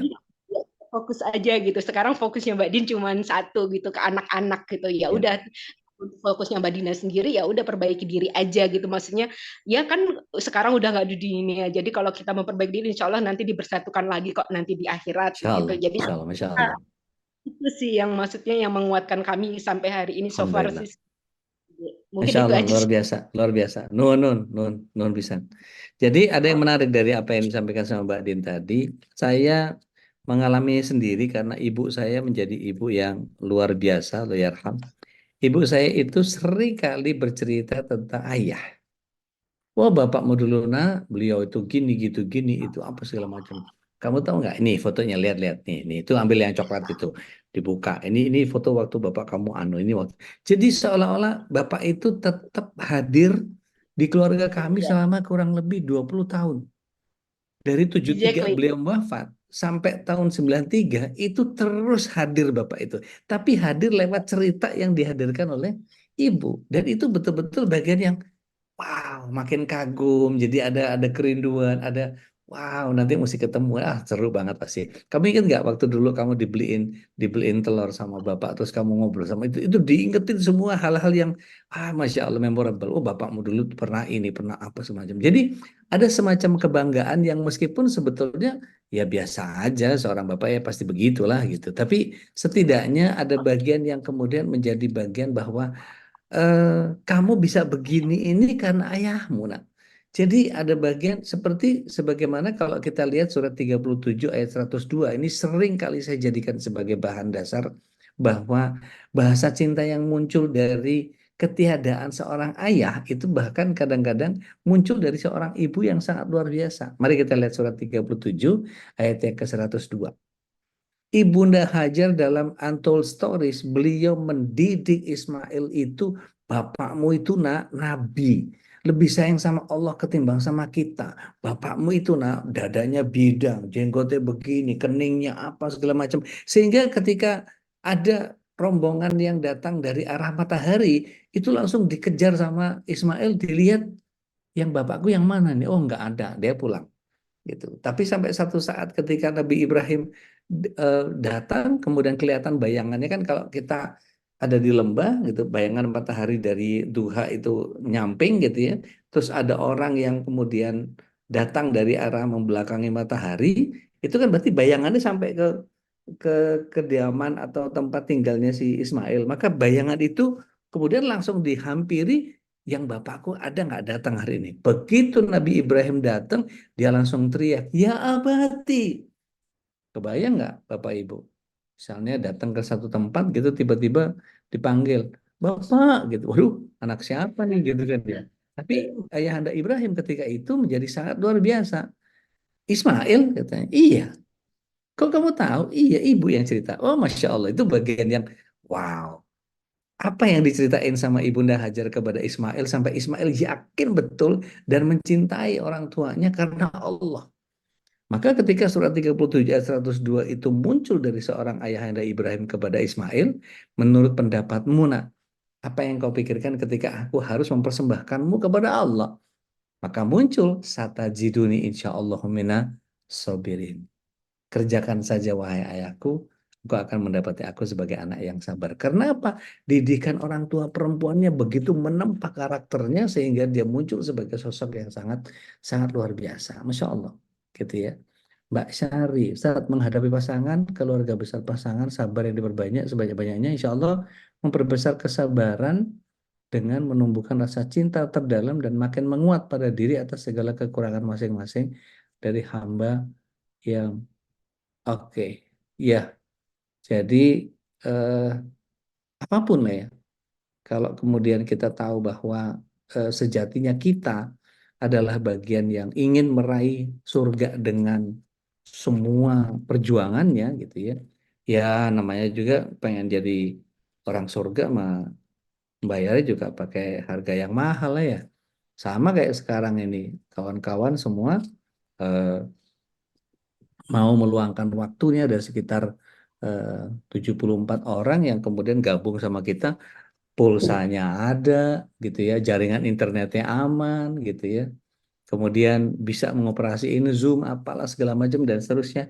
Dan kemudian selalu saya nggak tahu ada beberapa kawan-kawan kita, sahabat kita yang kemudian rajin nulis ya. Kalau saya perhatiin itu di sini Bu Bude Arini itu. Bude Arini seneng banget nulis atau paling enggak Al-Qur'an yang di apa kasih stabilo ditandain bahkan kadang-kadang pakai post-it itu sampai namanya kitab itu kadang-kadang warna-warni itu saking kepengen ngasih apa namanya kasih bookmark ini bookmark itu apa segala macam dan seterusnya itu menjadi bagian yang kemudian membuat kita akan nanti ditiru sama seperti seperti apa seperti Mbak Din tadi bahwa confirm bahwa sebagaimana Dokter Eka sampaikan tadi bahwa apa yang kita jadikan dalam gejolak jiwa kita, maka itu yang akan dirasakan sama anak kita. Gitu. Teh Nina mungkin berkenan sharing nggak? Ini karena saya ingin menghadirkan sosok-sosok pengampu sekolah ayah bunda ini pengennya semua ambil ambil peran ini karena kita mau mempersiapkan sesuatu yang sangat luar biasa di sekolah ayah bunda ini insya Allah. Teh Nina mah nggak? Bismillahirrahmanirrahim. Assalamualaikum warahmatullahi wabarakatuh. Waalaikumsalam warahmatullahi wabarakatuh.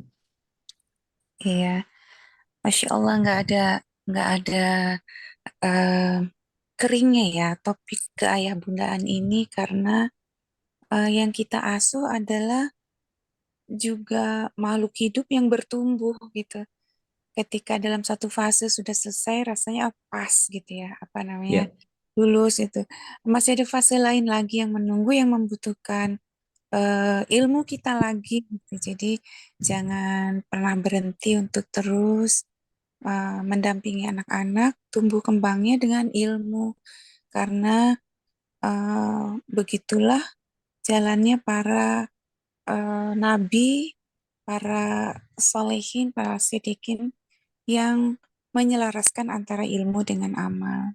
Ya, Kan kita setiap hari dalam satu hari satu malam setidaknya yang paket paling minimal 17 kali kita meminta kepada Allah ditunjuki kepada jalan yang an'amta alaihim gitu. Jalan an'amta alaihim itu yang mana? Jalannya para nabi, jalannya para syuhada, jalannya para siddiqin, para salihin, yang penuh dengan dinamika, yang penuh dengan cobaan. Itu kita mintakan gitu. Dan kita insya Allah akan selamat dengan ilmu. Maka kelas seperti ini, kelas kelas keayah bundaan ini uh, seperti kode dari Allah bahwa Allah ingin membaikkan kita semua sekeluarga gitu kan. ya, Kata Allah, barang siapa yang ingin yang Allah cintai maka Allah fahamkan dalam agama.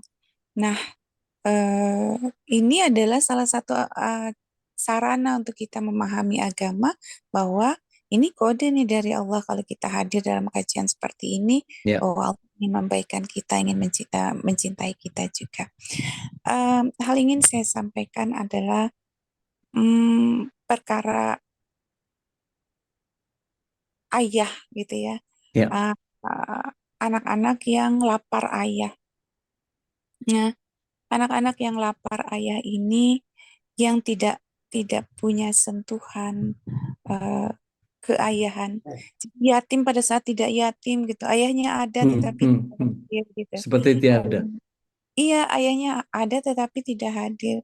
Um, Ketahuilah untuk para ayah bahwa bukan hadiah yang dibutuhkan oleh Hmm, anak-anak, hmm, namun hmm. lebih kepada hadirlah, ya, hadirlah dalam keseharian mereka eh, di dalam setiap momen penting mereka dan di dalam setiap momen biasa mereka sehingga setiap momen biasa itu menjadi penting gitu, menjadi momen-momen yang penting dan itu akan dibutuhkan pada saat-saat kritis dalam pertumbuhan anaknya. Teringat kita bagaimana kisah Nabiullah Yusuf Ya, alaihissalam ketika Masya Allah. mendapatkan Masya Allah. fitnah gitu ya, ketika mendapatkan fitnah di surat 12. apa tuh? Iya, uh, ketika ketika bukan hanya perempuan itu yang berkehendak, Ya, tetapi Yusuf pun sudah berkehendak. Oh, Nabi Yusuf kan laki-laki sehat gitu ya, yang pasti juga libidonya baik gitu. ya. Uh, Yusuf pun sudah berkehendak kepada perempuan Hmm, itu, kalau saja tidak Allah hadirkan burhan, gitu kan. ya, Kalau saja tidak Allah hadirkan burhan padanya, maka dia sudah terjatuh kepada kehinaan. Ulama tafsir mengatakan bahwa burhan itu apa ya, gerangan yang dihadirkan Allah kepada benaknya Yusuf pada saat itu ternyata adalah gambaran ayahnya. hmm, Ayahnya seolah-olah pada saat itu mengatakan, ya Yusuf, engkau adalah bin Yakub, gitu. Engkau adalah bin Ishak bin Ibrahim gitu. ya, Diingatkan dengan nasab-nasabnya yang mulia. hmm, Hendakkah engkau lakukan kekejian itu padahal engkau bin Yakub ya, bin Ishak bin Ibrahim itu. Bagaimana dalam suasana segenting itu akan hadir sosok ayah kalau dalam keseharian itu tidak ada ya. gitu. Kalau dalam Surat 12 keseharian ayat 53 ya, Teh? iya, kalau dalam surat 12 ayat ini 53. ayat ke-30 Lima- 23 53. 53. Iya. Iya mungkin ya. Ada di surat lain tapi kayaknya gitu. Oh, baik. Iya, saya lupa ayatnya. Nah, ya itu jadi hadirlah itu dalam keseharian anaknya sehingga pada saat genting dia bisa dipanggil dari memori alam bawah sadarnya. Oh iya, ayahku pernah bilang seperti itu. Kira-kira dalam situasi seperti ini dia akan bilang seperti ini. Gitu. Jadi Masya Allah. bagaimana kita bisa memanggil merecall memori seperti itu dalam suasana genting kalau tidak hadir, tidak ditanam Ya, software itu di dalam keseharian di dalam kesehariannya. Gitu. Jadi Jadi bahasa sederhananya bagaimana ayah bisa apa namanya menjadi memorable buat anak kalau nggak pernah hadir buat anak gitu ya. iya dalam Atau kesehariannya. kadang-kadang gini teh, pas terima raport nggak ngambil, pas lagi mereka Hmm. apa namanya haflah ya atau apalah akhir Mm-mm. sanah atau apa gitu dia tampil, dia baca puisi atau dia ngapain lah gitu. Mungkin buat buat seorang ayah yang sangat sibuk dengan dunianya, dia punya jabatan yang tinggi apa segala macam, mungkin jadi nggak cuman baca puisi gitu apa sih pentingnya gitu ya. Itu bagian yang kemudian ketika nanti satu saat ayahnya butuh dia, bapak aja nggak pernah hadir pada saat aku butuh, itu kan jadi wah menyedihkan sekali itu. Mm-mm. Yang perlu kita waspadai adalah redaksi dari doa anak untuk orang tua itu kan kama rabbayani Aduh, iya shaghira. iya iya iya Kama iya itu iya iya iya iya iya sebagaimana iya. Jadi seperti mereka mereka belum memperhatikan tarbiyah aku, kami, ya, Allahu tarbiyah Akbar. saya pada saat It- saghir, pada saat kecil. Itu jadi Dan bahaya itu ketika nggak seorang ayah kemudian tidak menghadirkan kasih sayang yang tepat atau yang benar yang sesuai dengan porsinya. Jadi bahasanya gini kalau boleh saya terjemahkan teh. Ya Mhm. Allah, berikanlah balasan yang setimpal sebagaimana mereka waktu saya kecil mereka perlakukan aku seperti apa. Kan itu serem banget ya. Nah iya, Ya jadi nah Allah. jangan-jangan kalau kita dititip di daycare anak-anak kita dititip di panti jompo besok itu kan. Astagfirullahaladzim. Masya Allah, Masya Emang kan Allah. redaksinya begitu. Kama rabbayani shaghira. Persis seperti mereka mentarbiah saya waktu kecil. Kalau kita ditarbiah pakai anak-anak kita ditarbiah pakai sabuk gitu ya, pakai sabuk itu pakai bahasa cambuk gitu.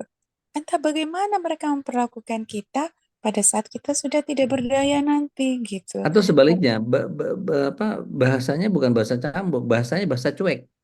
Nah, itu dia. Gitu. Aduh, Jadi karena kama Rabbayani ya. Shaghira persis seperti It's supposed to be exactly the same gitu kan. Jadi ngeri banget itu. ya. Kan doanya Ya begitu Allah Allah, ya ajar. Rabbi. Ya, Ini ya, kan ya, ya. menjadi apa teguran untuk kita supaya karena begitu ya, mari ini kan investasi ya.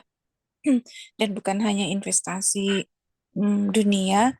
Jadi yang tadi kata Ude bilang, saya terlalu sibuk untuk Ngurus anak. menghadiri seremeh itu gitu ya, Ya, ya, ya. kecil itu. Padahal dia tidak sadar yang sedang dia kecilkan itu adalah investasi akhiratnya. Investasi akhiratnya bagaimana dia akan mendapatkan relief dari istighfar-istighfar anaknya gitu ya, Masya Allah. nantinya gitu. Kaget ya Allah ini apa gitu kok saya mendapatkan kemuliaan sebesar ini, dimuliakan di akhirat nanti, itu adalah istighfar anakmu Masya Allah. gitu. Saya sering sering baca cerita-cerita itu kadang-kadang ya kayak modal eh, Chicken Soup of Soul gitu teh, yang Mhm. cerita-cerita inspiratif itu. Jadi ada seorang ayah yang sudah dalam keadaan jompo, anaknya nggak tahu di mana, yang satu di mana, yang satu di mana gitu. Terus kemudian dia punya tetangga yang kemudian sangat care sama beliau sampai dianggap anaknya sendiri gitu. Mhm. Dan itu menjadi bagian perantara dia antara dia dengan anaknya. Sampai-sampai dia bilang nanti kalau anak saya cari saya, jangan dikasih tahu kubur saya ada di mana. Itu kan jadi Mhm. bagian yang ya what have you done lately gitu ya. Jadi yang Iya. waktu Mhm. itu bikin apa sama anak coba sampai anaknya kayak gitu gitu kan ya. Mhm. Jadi bagian yang sebetulnya bahasa cintanya kepada tadi kepada pasangan kepada anak itu menjadi bagian yang sangat luar biasa. Kalau boleh sharing teh eh, ke Nada biasanya menghadirkan sosok ayahnya dengan segala kekurangannya apa yang dihadirkan sama Teteh untuk apa? Kadang-kadang kan gini ya, eh, ayah itu punya bahasa yang tidak bisa difahami oleh anak, tapi sebetulnya kita paham maksudnya.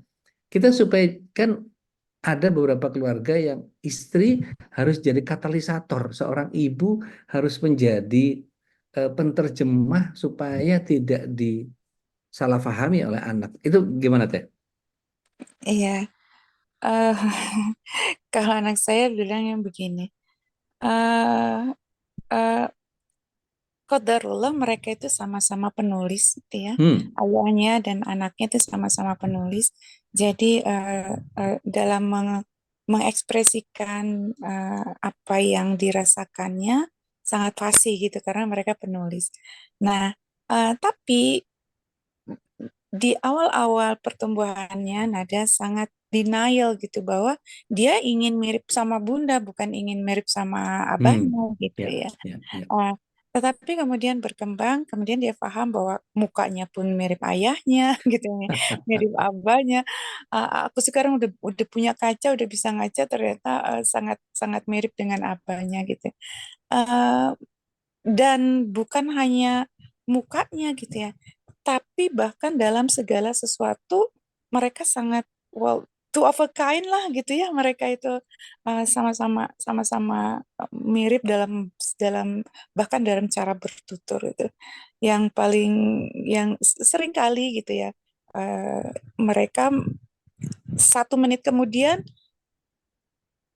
yang dikatakan oleh abahnya dikatakan oleh anaknya tanpa tahu gitu dengan kata yang persis gitu Masya Allah, dengan diksi Masya yang Allah. persis gitu kayak misalnya belanja gitu ya kami belanja terus saya di section lain kata abahnya Bunda kemana tadi Abah cari di lorong-lorong ini nggak ada dan anaknya sama seperti itu persis dengan kalimat yang sama gitu dan itu tidak terjadi sekali gitu ya. Sangat sangat ini pilihannya dan saya biasanya mengatakan bahwa anak saya bahkan justru yang mengatakan bahwa Masya Allah ya Bunda apa namanya mendampingi aku aja kayaknya udah repot ini ada 2 yang kayak gini ada 2 yang kayak Masya gini Allah, gitu. Masya Allah, Masya Allah. Iya Hatur aku nuhun teh, Masya Allah. Ya, iya terus lanjut. ditutup dengan katanya aku semoga aku juga kayak Abah. Kenapa? Punya pendamping yang baik seperti Bunda. Amin, amin. Amin, Masya Masya Allah. Allah. Luar Ya, biasa. Taib. sekarang Syukran, saya, jazakumullah khair teh. wah, antum Eh, jazakallah khair. Mudah-mudahan ada Barakallah. manfaatnya. Ya Rab, ya Rab. Barakallah. Fiik. Bapak Ibu sahabat kami dimanapun berada, monggo kalau ada yang mau sharing atau mau ngasih persoalan gitu, monggo. Dengan bekal 26 tahun saya eh, menikah dengan istri saya dan ada puluhan tahun tambahan dari kasus-kasus yang pernah saya tangani, monggo kalau ada yang mau di-sharing atau mau di-solve bareng-bareng. Pak Azam, uang penghasilan istri adalah milik istri, tapi bagaimana dengan keluarga yang sering meminta dan meminjam sehingga habis untuk orang tua dan saudara istri dan eh, sedikit melalaikan keluarga sudah diingatkan, tapi jawabannya ini uang saya jadi bebas memberikan kepada siapa saja. Bagaimana solusinya, Ustaz? Baik. Jadi balik lagi tadi, ketika seorang istri memahami bahwa betul uang istri, saya bilang tadi variabelnya sama kayak Bu Fitri, maka perlu pemahaman bahwa istri harusnya jadi anggotanya kajiannya MKI gitu. Sehingga dia tahu bagaimana dia menempatkan diri sebagai seorang istri. Karena istri yang soleha itu bukan yang semena-mena. Jadi mentang-mentang haknya dia pertahankan, tapi kemudian nggak punya kepedulian, nggak punya apa namanya, nggak punya kehangatan cinta, nggak punya apa namanya kemampuan untuk peka terhadap itu. Artinya eh, ketika memang seorang suami memang punya ketidakmampuan, maka kembali bagian yang kemudian seorang suami kita ini adalah para suami ya.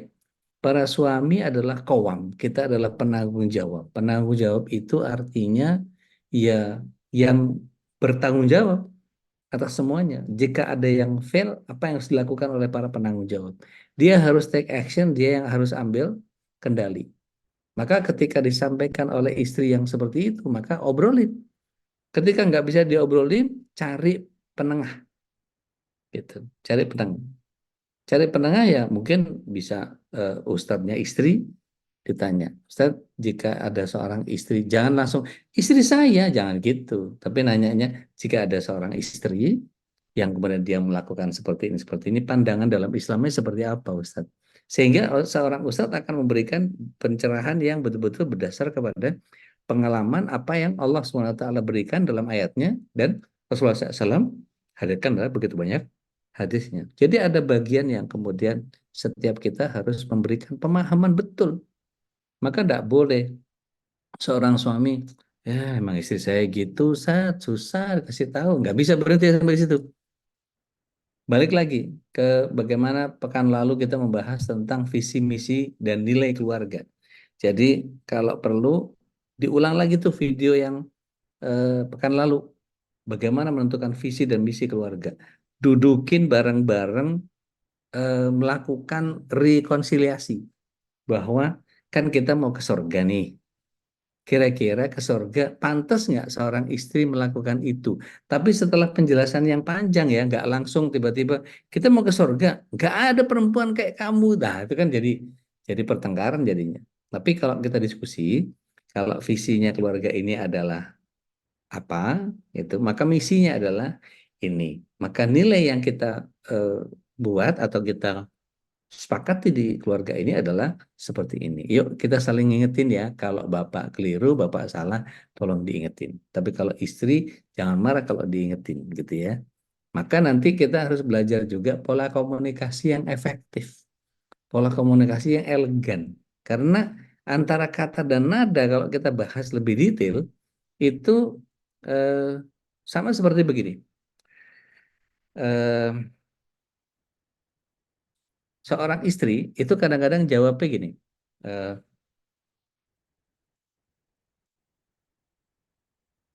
misalnya dia minta izin, aku pergi sama teman-teman ya. Iya. Nada iya dengan datar itu apa artinya? Artinya enggak, jangan pergi gitu. Jadi kadang-kadang kalau diterjemahin gitu ya, seorang perempuan itu kadang-kadang iyanya bermakna enggak, kadang-kadang iyanya bermakna iya gitu.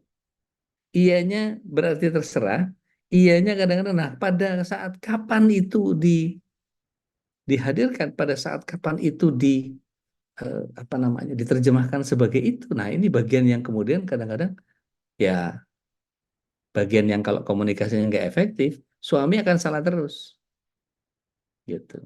Salah satu cara untuk menanggulanginya, saya bukan karena ada QRIS di sebelah saya, bukan ya. Tapi karena ada QRIS di sini terus kemudian ayo sedekah sedekah. Enggak, salah satunya ketika kita ingin keluarga kita itu masuk ke dalam sakinah mawaddah warahmah, itu bagian yang kemudian eh, masuk ke dalam sebuah bagian yang kita tahu bahwa eh, apa namanya eh,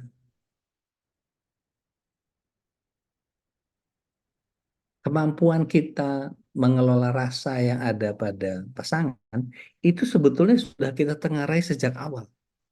Jika ada perubahan, apa penyebabnya? Kita mesti telisik sehingga setiap kita mampu untuk kemudian kapan narik, kapan ngulur, gitu ya.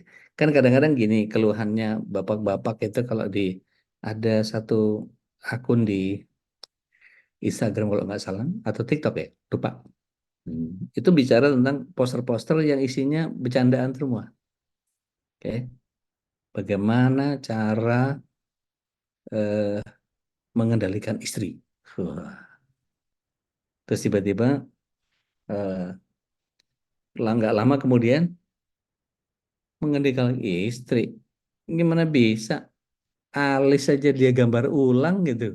Itu sampai sampai kayak begitu gitu. Jadi seolah-olah stigma yang terjadi itu seolah-olah para istri nggak bisa diajak ngomong. Padahal nggak semua begitu. Ada bagian yang kemudian kita bisa ajak ngobrol. Tapi pada selevel tertentu, naudzubillah min dzalik, summa naudzubillah, kalau istri kemudian berperangai, kemudian makin buruk, makin kasar, makin nggak punya kepekaan, makin nggak punya empati, lupa bahwa dia sebagai istri itu kemudian harus mentaati suami, yang kata Rasulullah SAW, ketika ada orang yang diperbolehkan untuk bersujud kepada manusia yang lain, maka kata Rasulullah SAW, aku akan perintahkan para istri untuk bersujud ke depan, sujud kepada suami.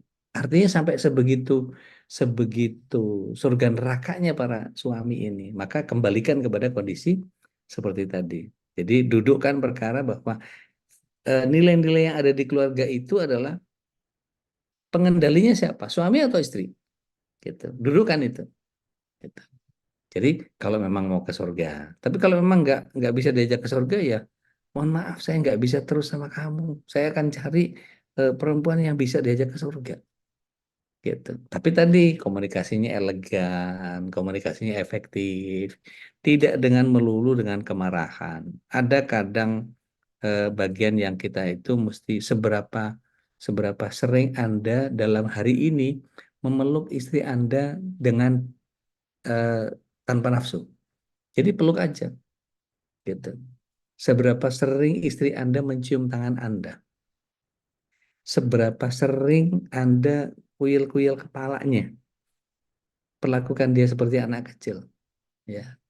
Kapan terakhir Anda apa belai-belai apa namanya kulit tangannya, gitu. Ketika dekat sama Anda pegang HP, tapi tangan itu kemudian ngelus-ngelus lututnya, kayak waktu nonton bioskop dulu, gitu. Tapi betul-betul tanpa intention untuk mengarah bobok yuk, gitu ya. Gitu. Tahu yang saya maksud mudah-mudahan ya. Baik. Tanpa terasa sudah 9:30 saya ngoceh ini. Tapi mudah-mudahan saya masih berikan kesempatan kepada para sahabat MKI jika ada yang ingin menambahkan atau mengoreksi apa yang saya sampaikan, monggo silahkan. Saya kasih waktu 2 menit. Ada? Ada yang mau resen? Baik. Ya, itu tandanya saya anggap bahwa semua setuju bahwa kita harus belajar komunikasi efektif. Karena bahasa cinta itu antara nada dengan kata harus masuk ke dalam sebuah bagian yang menjadi sangat luar biasa.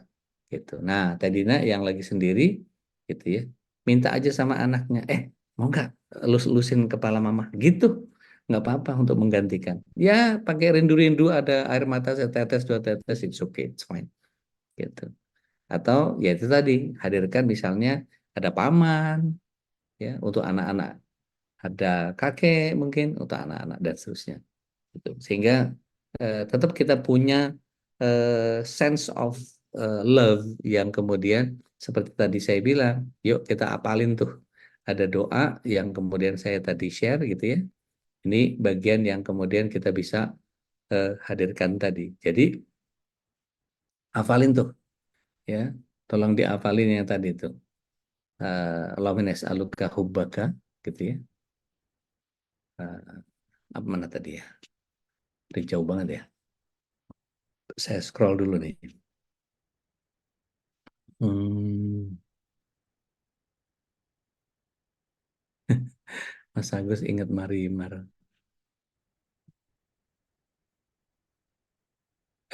Mana nih Allah? Nah, ini Allahumma inna as'aluka. Sebentar. Iya, Allahumma inni as'aluka hubbaka, wahai Allah aku mohon cintamu, wa hubba man yuhibbuka, dan cinta orang yang mencintaimu, ya. Wal amal alladzi yuballighuni hubbaka, dan amalan yang bisa mengantarkan aku menggapai cintamu. Itu bagian yang wow. Kalau bisa dihafal tuh luar biasa. Gitu ya. Oke, nanti di grup ada ya. Di grup itu doa agar dicintai Allah. Syukran Mas Nandar. Ini di save aja ya supaya dicintai Allah. Tapi mudah-mudahan malam hari ini eh, Allah SWT berikan kemampuan untuk kita menghadirkan bahasa cinta yang difahami dan pasangan kita ridho ikhlas atas apa yang ada pada kita. Masih ingat ya? Kalau ini jalan ke surga, saya ikhlas. Yang kedua, dengan semua kekuranganmu, engkau sempurna untukku. Gitu ya. Tapi qadarullah wa masyafa'al, Ustaz Ruli ada masalah di imigrasi dan eh, di bea cukai, jadi mungkin nggak tahu bawa bawa apa kok jadi agak kesulitan begitu. Tapi biasanya ada yang agak banyak atau barang mahal biasanya. Eh, Hadanallahu wa iyyakum ajma'in. Aku qauli hada, astaghfirullah li wa lakum. Syukran jazakumullahu khair atas semua doa yang diberikan kepada saya, dan alhamdulillah ketika saya menerima kabar terlambat tentang kakak saya yang wafat itu, alhamdulillah saya dengan senang hati, beliau wafatnya hari Jumat, jadi cukup bahagia dan luar biasa karena beliau insya Allah husnul khotimah dengan hari Jumatnya, karena barang siapa wafat Jumat maka tidak akan ada azab kubur gitu. Jadi insya Allah ini cuma urusan sebentar kok, nanti juga reuni lagi di surganya Allah kelak. Amin, Allahumma amin. Syukran jazakumullahu khair kebersamaannya buat semua, dan kita sama-sama hadirkan hati agar senantiasa lakukan yang terbaik, jadi yang terbaik, biar Allah mengerjakan sisanya. Billahi bisabil haq akhirat da'wana alhamdulillahirabbil alamin. Nakhtatim bi hamdalah wa kafartul majlis. Alhamdulillahirabbil alamin. Subhanaka Allahumma bihamdik asyhadu an la ilaha illa anta astaghfiruka wa atubu ilaik. Have a nice weekend. Assalamualaikum. Waalaikumsalam warahmatullahi اللهم ارحمنا بالقرآن واجعله لنا إماما ونورا وهدى ورحمة. اللهم ذكرنا من